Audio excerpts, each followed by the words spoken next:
I'm a pain in the butt. You can see there's a little rubber strap right here that just kind of popped off, and that was holding this in position. I got that out of here, and I still can't quite get enough slack. Can't seem to slide this rubber sleeve out of the way enough to figure out.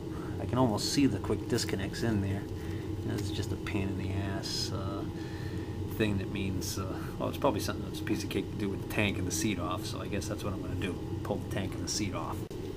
Two self-locking 10mm nuts that were located up under the rear fender here. Actually, take the back of the seat off and the front just pops out because the front just has this plastic part that engages right there on the frame.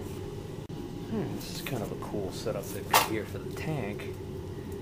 Got this strap deal here, rubber strap with these pieces right here, and then that just hooks down here onto the frame, and there's a safety wire here. I guess if this rubber strap breaks, the safety wires to keep the tank from flying off.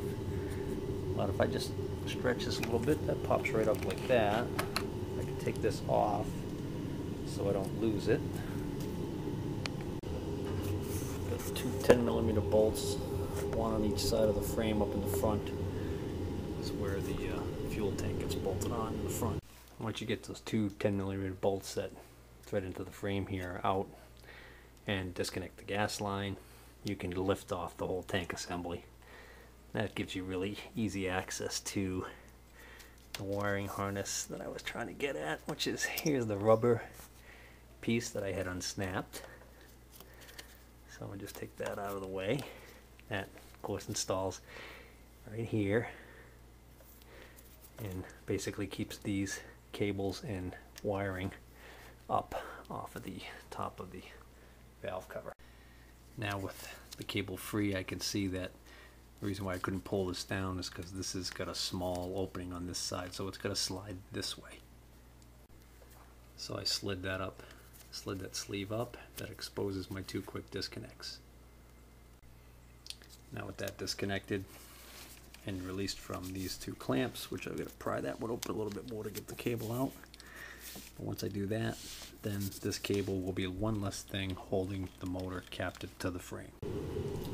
Chain has to be taken off. There's more than one way to do that. You could pop the master link in the chain, take the chain off that way. You could loosen the rear wheel up and put enough slack in the chain to slip it off of the sprocket. Or in this case here, just take these two 10mm bolts out that hold this clip on, and the whole sprocket just pops right off. Oh, put the camera down. Okay, this foot peg bracket needs to come off in order to get to that mounting bolt back there. Two 10mm cap nuts, and then you can get this flange out of the way, wiggle the pipe, and maybe it's not going to come out. Might be able to drop the engine out and clear that. If not, I'll have to take the exhaust pipe off. For now, I'm not going to do that. Okay, now I'm going to loosen this clamp so I can disconnect this air duct, this boot, off the carburetor, and disconnect the throttle. I'm going to simply unscrew this from the top of the throttle body, slide the sleeve and the needle right out.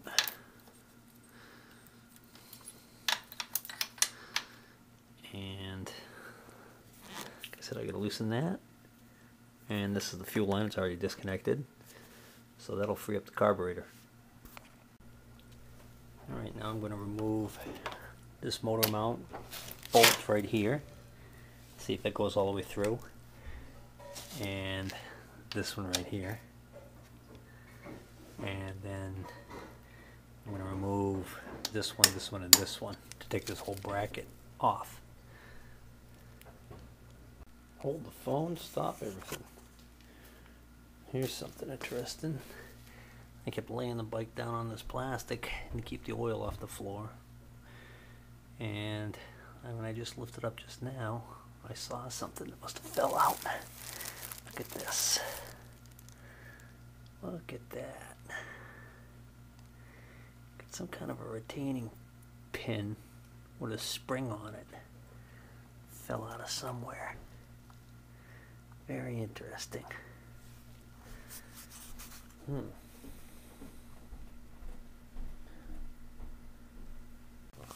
another goodie that fell out.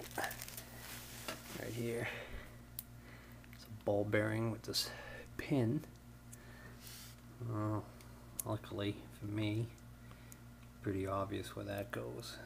This goes right in the center of the clutch hub here. And that's your point where your lever pushes on to engage and disengage the clutch. So, not sure where that other piece goes yet, but when I find an online parts breakdown, they'll probably help me out. Oh, well, it looks like it may have come right out of there. I'm not sure. Again, I'm not going to worry about that right now. If I knew I was going to pull the whole motor out, I would have definitely left this cover on before I dropped the motor. Okay, I'm almost ready to pull out the motor. A couple of things I almost forgot. The spark plug wire. Just pop the cap off the spark plug. Don't want to rip that out. And then on this side, make sure you get this wiring harness out of the clips so that it doesn't get ripped out. And I already took out the top motor mount bolt, which has this spacer right here that actually sits down. Where is it? Sits right down in here. And then I took the bottom bolt almost halfway out, but I left it in just to keep the back supported while I'm unbolting that front bracket. Well, I had the bike standing up and I took these bolts, nuts and bolts out, and I fully expected this to want to drop forward, and it didn't. Only moved a little bit. I think it might actually be held right now captive by the exhaust pipe of all things. But now I'm just going to lay the bike on its side like this and pull out this one all the way. That's the other motor mount bolt.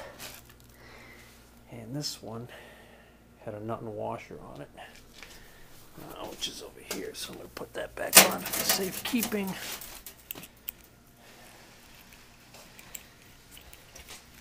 And now, let's see whether or not this thing will go out.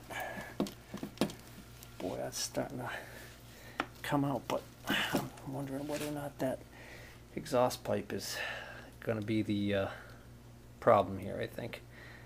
Because I could see right now, if the exhaust pipe wasn't in the way, I could drop this forward, clearly get the carburetor to clear the frame. So I think I'm going to have to take that exhaust pipe off. One 10mm screw and this side plastic piece just pops out. It has two pins that pop into these rubber grommets up at the top, and then it's held in by one 10mm screw.